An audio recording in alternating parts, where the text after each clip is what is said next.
All right, it is my privilege to introduce Dallas Despain. Some of you know him, but he's been here a short time, and this was probably a short job search. And Dallas, thanks for coming. This is not Dallas's first rodeo. He said goodbye before. Dallas, it's all you.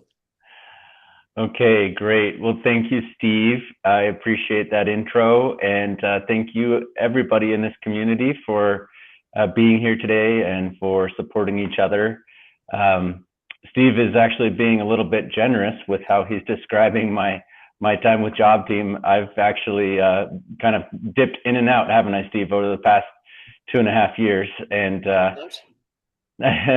I've seen. I think I've met some of you before, and I just want to say this is an incredible community. The Job Team has really shown up for me over the past 2 years, actually, and I appreciate Steve and all of his expertise and kindness, and I appreciate many of you in the community, and some of you I have seen before, and some of you are new, but.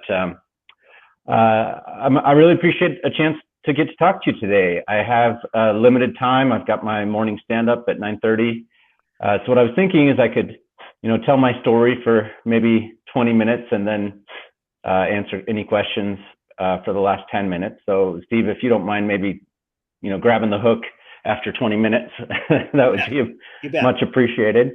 But so I'll just give a quick intro and then I'll tell a little bit of my story. But I'm Dallas Despain. I grew up here in Utah. I went to school in computer science up at Utah State.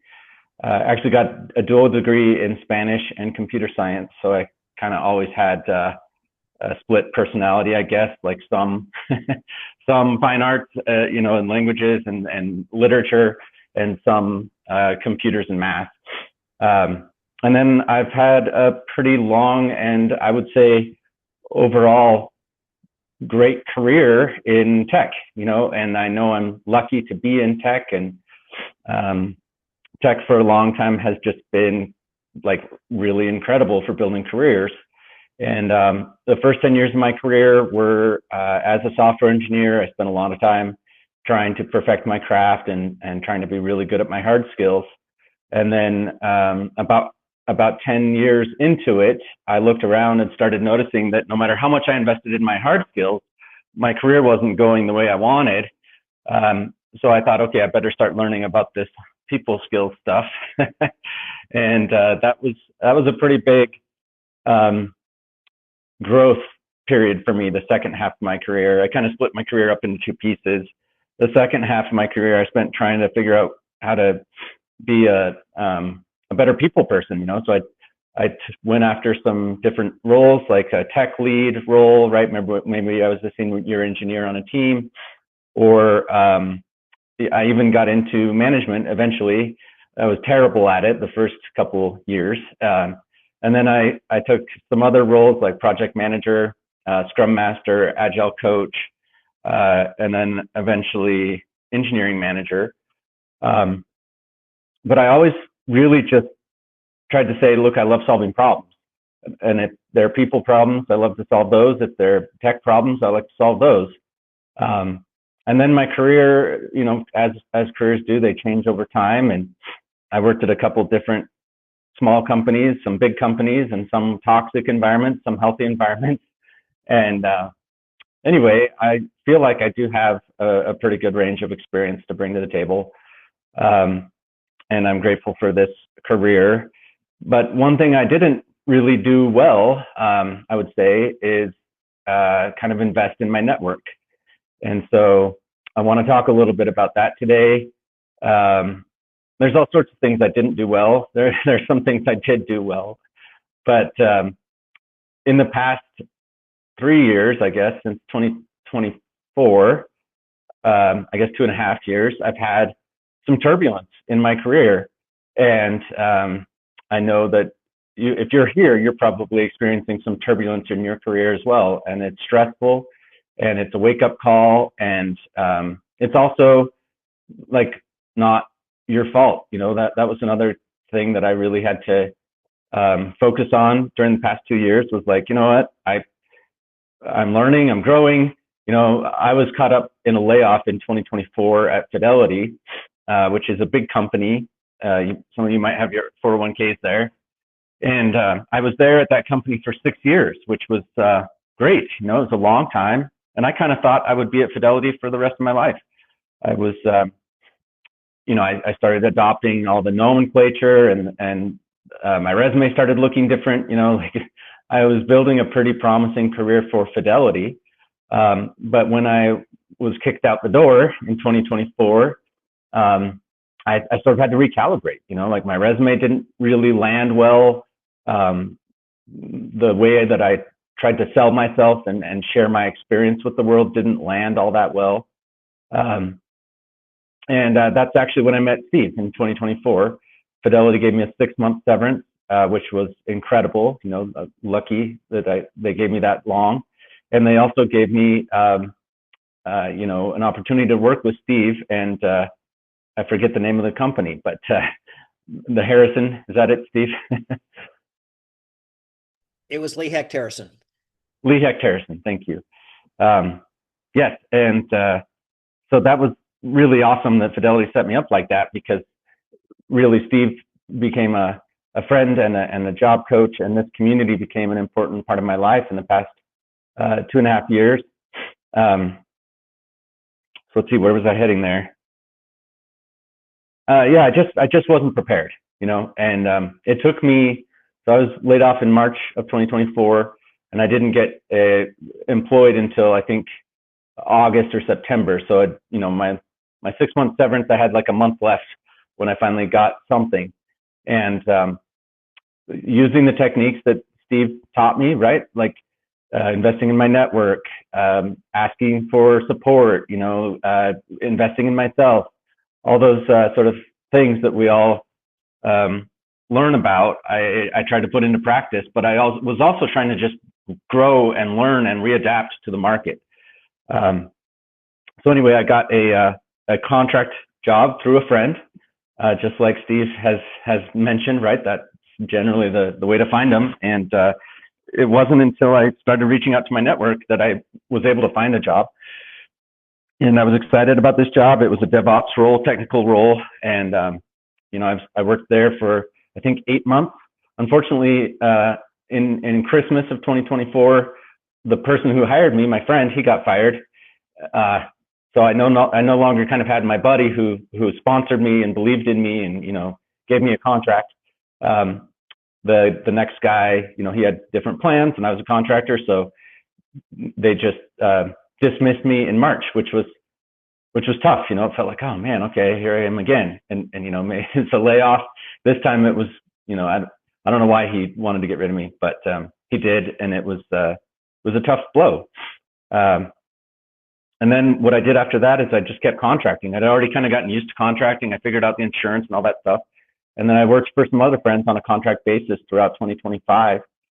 And then in 2025, I got a full-time role as an engineering manager at this company called Veracity Insurance Solutions down in Pleasant Grove, Utah, if you're familiar with that area.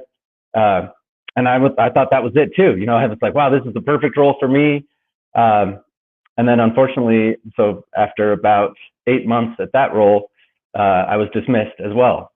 And it just felt like, man, I was struggling to get onto my feet, and so that's kind of my story. I did a little bit more contracting after I got dismissed in May. But luckily, as Steve mentioned, I was dismissed at the beginning of May. And I think by the third week of May, I had an offer secured, a signed offer, and a start date of June 15th. So I've been at my current company just for 30 days-ish now. And I'm in a software engineering role, not a manager role, just kind of focusing on my work and being a good team member and being a good, strong technical contributor. But it has been a journey. And what I generally say now, I told you all a lot more of my story, but what I say now about that time in my career is just I've been contracting the past 2 years, 3 years, and that seems to work. I feel, I'm willing to own my story and own my mistakes and take accountability and hopefully try to be a little bit vulnerable in sharing my story, but also, um, in my opinion, you don't have to share every detail of your story in every interview. I try to share enough detail that it makes sense and that I can, tell my story and the narrative as it is.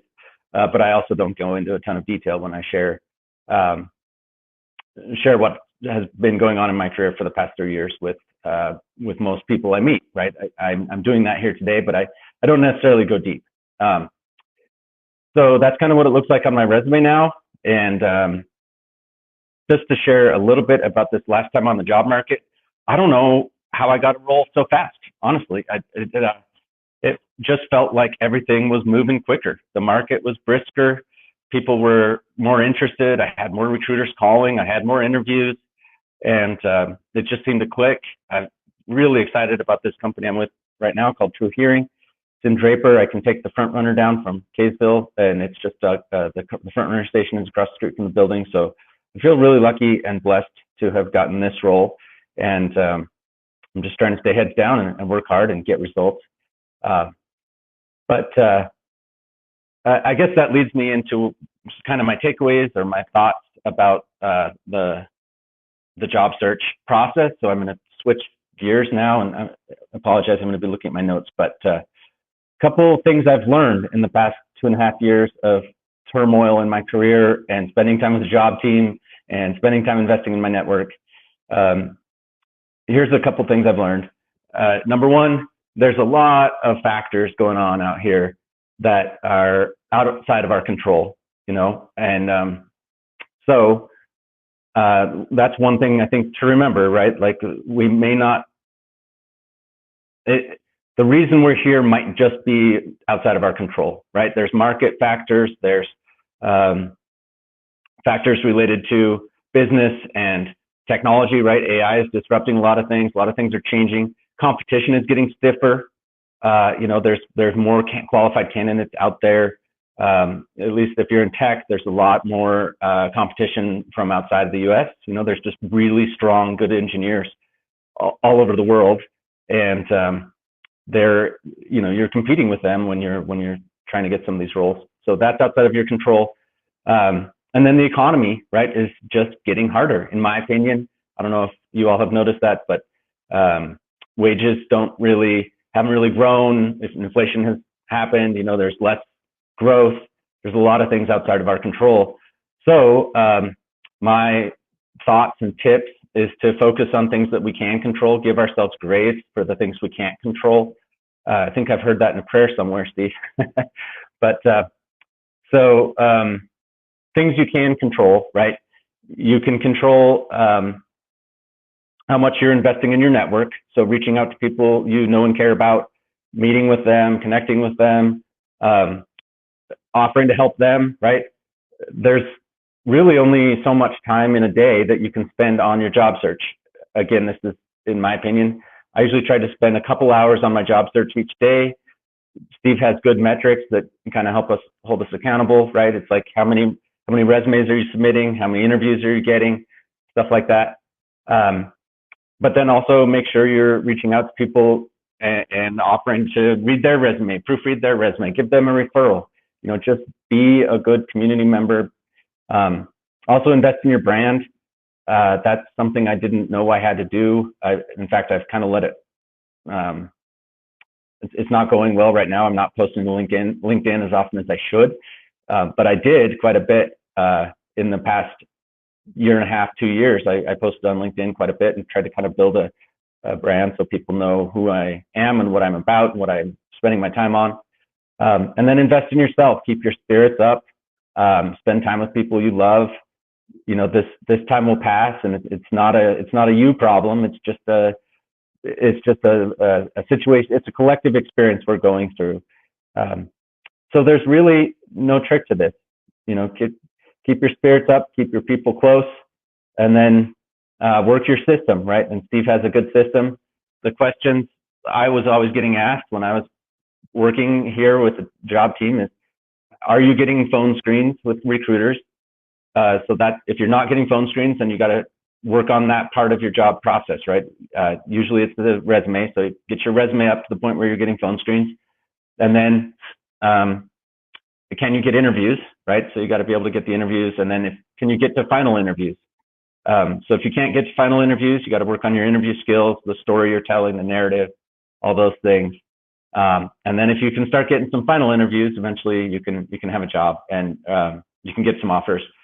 Like I said, sometimes things are just outside of your control. This last time, I felt like I just got lucky and there was a lot of interest and my skill set seemed to play well in the market. And who knows why that is, right? Like it could be that billionaires are just investing right now. And that's why there's more tech jobs available in this particular moment. So anyway, I think that was most of what I wanted to share. There's really no trick to it. Just keep your people close, take care of each other, and work your system. So with that, I'll pause for questions. Okay, I will open it up to the gallery and just let people just raise their hand instead of, we may not get to everybody because you have a hard stop. So you're going to be on to the next meeting in 14 minutes. So.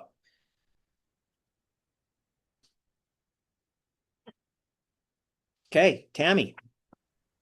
On the recruiters, are you going to them or are they just coming to you, finding you on LinkedIn? And congratulations, by the way. Sorry. Oh, thank you, Tammy. I really appreciate that. And in my case, it's been a mixed bag. I think over the past 2 years, there were some times where I was going to the recruiters. It's always easier to talk to the recruiters than it is the hiring manager, right? Right. But this last time I was on the phone or I was on the market, the recruiters were coming to me. In fact, I was placed at this job by a recruiting company, which is good, but I always get a little nervous because I know that my employer paid a big headhunter's fee to get me here. So I'm like, okay, I got to really pay for that. But yeah, they were reaching out to me this time around. And I'm not sure if there's a question behind the question, Tammy, but the one thing I would say that someone taught me along the way, and I can't remember who at the moment, but gosh, you really got to have a lot of respect and gratitude for those recruiters, right? Because they're screening you and you got to treat them every bit as well as you treat the hiring manager. Because if they put you through the hiring manager and then you keep going, that recruiter is going to be kind of on your side the whole way through. They're going to be trying to help you and support you. So I send thank you notes to the recruiters as well as the hiring managers and other people I interview with. But was there another question there, Tammy? No, that was it. Thank you. Hope that's useful. Thank you. Okay. Okay, Christina. Hey, Dallas, congratulations. Hi, Christina. Hi.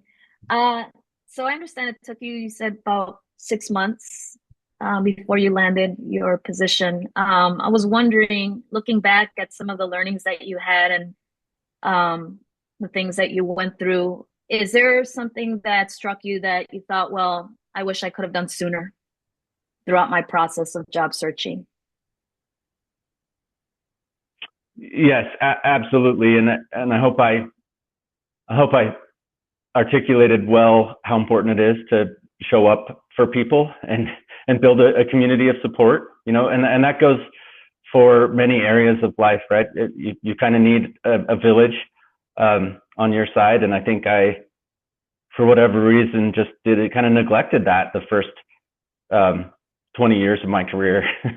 And so I would say do that ASAP. If you're not doing it already, make sure you have a village around you, people that you love and care about, that you're there, you show up for them. And then professionally,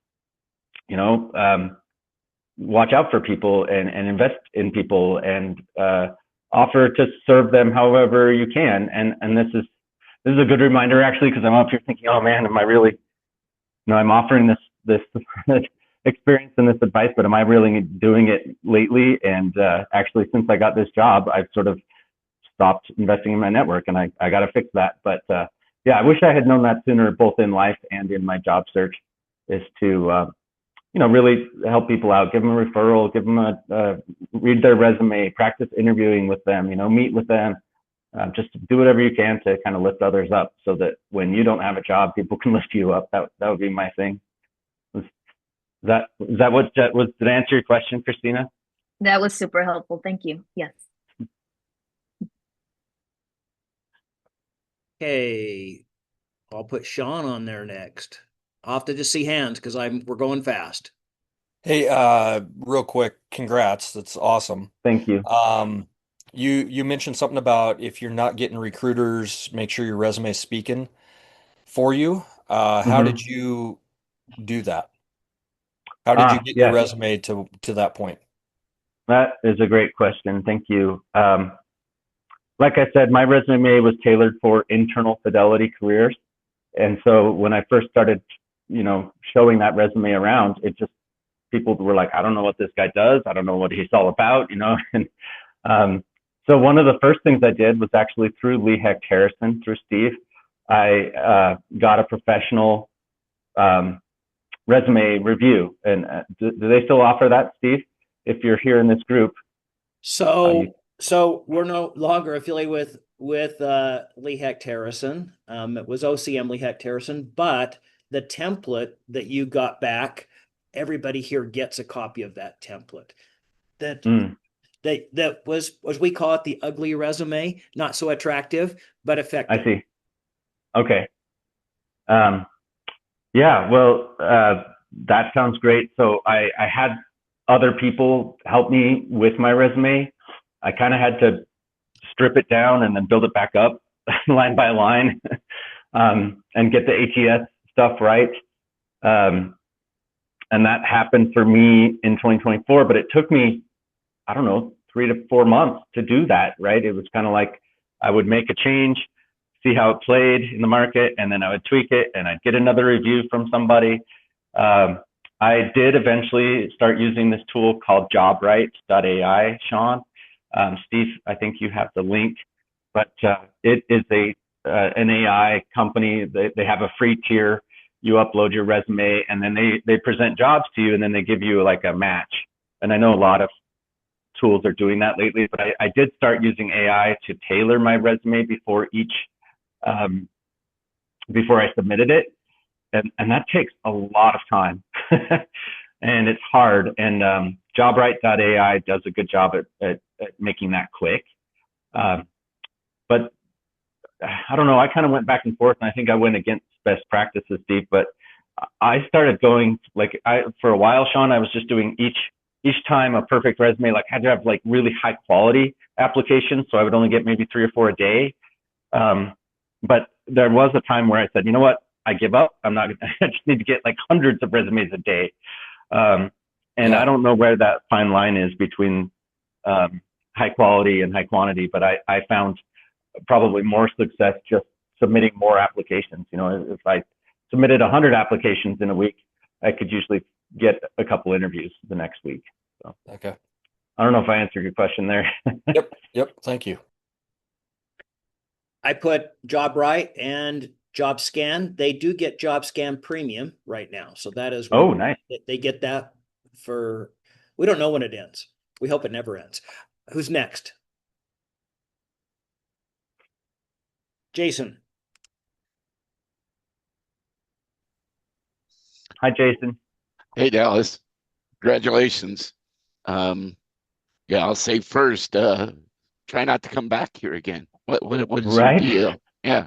I think you should come back and hire everybody here. So I disagree with that. Hiring the manager. Yeah.